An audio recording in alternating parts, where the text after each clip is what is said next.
2014 మే 26 సాయంత్రం 6:13 భారతదేశ ప్రధాన మంత్రిగా తొలిసారి నరేంద్ర మోదీ ప్రమాణ స్వీకారం చేశారు. అప్పటి నుంచి ఇప్పటి వరకు ఆయన పాలన నిరాటంకంగా కొనసాగుతోంది. 2014, 2019, 2024 పార్లమెంట్ ఎన్నికల్లో అఖండ విజయాలను నమోదు చేసి వరుసగా 3 సార్లు ప్రధాని పదవిని స్వీకరించారు. అప్రతిహతంగా దూసుకెళ్తున్న మోదీ పాలన నేటితో 11 ఏళ్లు పూర్తి చేసుకుంది. భారతదేశ మొట్టమొదటి ప్రధాని జవహర్లాల్ నెహ్రూ, ఇందిరాగాంధీ తరువాత అత్యధిక కాలం ఈ దేశానికి సేవలందించిన ప్రధానిగా నరేంద్ర మోదీ పేరు చిరస్థాయిగా నిలిచిపోనుంది. ఇంత పెద్ద ఘనత సాధించిన ప్రధాని మోదీ తన ఈ 11 ఏళ్ల పాలనలో జపాన్ను అధిగమించి ప్రపంచంలో 4వ అతిపెద్ద ఆర్థిక వ్యవస్థగా ఇండియా అవతరించింది. యునైటెడ్ స్టేట్స్, చైనా, జర్మనీ తరువాత అతిపెద్ద ఆర్థిక వ్యవస్థ మనదే అని గర్వంలో ప్రతి భారతీయుడు చెప్పుకోవచ్చు. 2016లో జరిగిన సర్జికల్ స్ట్రైక్, 2019లో జరిగిన బాలకోట్ వైమానిక దాడి, ఆయన నాయకత్వంలో భారత్ బలమేమిటో ప్రపంచానికి తెలిసొచ్చింది. దేశ పౌరులపై పెహల్గాంలో జరిగిన ఉగ్ర దాడికి ప్రతీకారంగా ఉగ్ర స్థావరాలను పాకిస్తాన్లోకి చొచ్చుకెళ్లి మరీ కూల్చాం.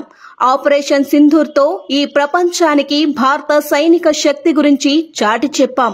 ఈ సాహసోపేతమైన చర్యలు భారతదేశ ప్రతిష్టను పెంచాయి. మోదీ ప్రభుత్వం మౌలిక సదుపాయాల అభివృద్ధి, డిజిటల్ పరివర్తన, వ్యాపారాల సౌలభ్యానికి అపురూపమైన ప్రాధాన్యతనిచ్చింది. భారత్ మాల, హైవే నెట్వర్క్, స్మార్ట్ సిటీలు, రైలు, వాయు కనెక్టివిటీ, వేగవంతమైన విస్తరణ వంటి ప్రాజెక్టులు భారతదేశ స్థాయిని పెంచడంలో దోహదపడ్డాయి. జీఎస్టీ, ఉత్పత్తి ఆధారిత ప్రోత్సాహక పథకాల అమలు వంటి వ్యూహాత్మక ఆర్థిక సంస్కరణలు భారతదేశాన్ని ప్రపంచ పెట్టుబడులకు ఆకర్షించాయి. నీతి ఆయోగ్ తాజా నివేదిక ప్రకారం గత 9 ఏళ్లలో దాదాపు 25 కోట్ల మంది పేదరికం నుండి బయటపడ్డారు. ఆయుష్మాన్ భారత్ నిర్వహణకు భారతదేశం వేదిక అయింది.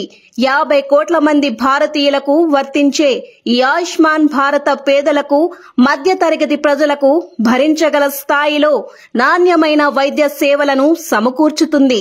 ప్రధానమంత్రి శ్రమయోగి మాన్ ధన్ యోజన ద్వారా అవ్యవస్థీకృత రంగంలో 42 కోట్ల మందికి పైగా పింఛన్ అందించారు. యావత్ ప్రపంచం సంవత్సరంలో ఒక రోజును అంతర్జాతీయ యోగా దినంగా పాటించాలన్న మోదీ పిలుపునకు ఐక్యరాజ్య సమితిలో అద్భుత స్పందన వచ్చింది. ప్రతి సంవత్సరంలో జూన్ 21వ తేదీని ఐక్యరాజ్య సమితి అంతర్జాతీయ యోగా దినంగా పాటించాలన్న తీర్మానాన్ని 177 సభ్యత్వ దేశాలు ముక్త కంఠంతో ఆమోదించాయి. 17 సంవత్సరాల అనంతరం నేపాల్, 28 సంవత్సరాల అనంతరం ఆస్ట్రేలియా, 31 సంవత్సరాల అనంతరం ఫిజీ, 34 సంవత్సరాల అనంతరం సెషెల్స్, యుఏఈలలో పర్యటించిన మొట్టమొదటి భారత ప్రధానమంత్రిగా మోదీ నిలిచారు.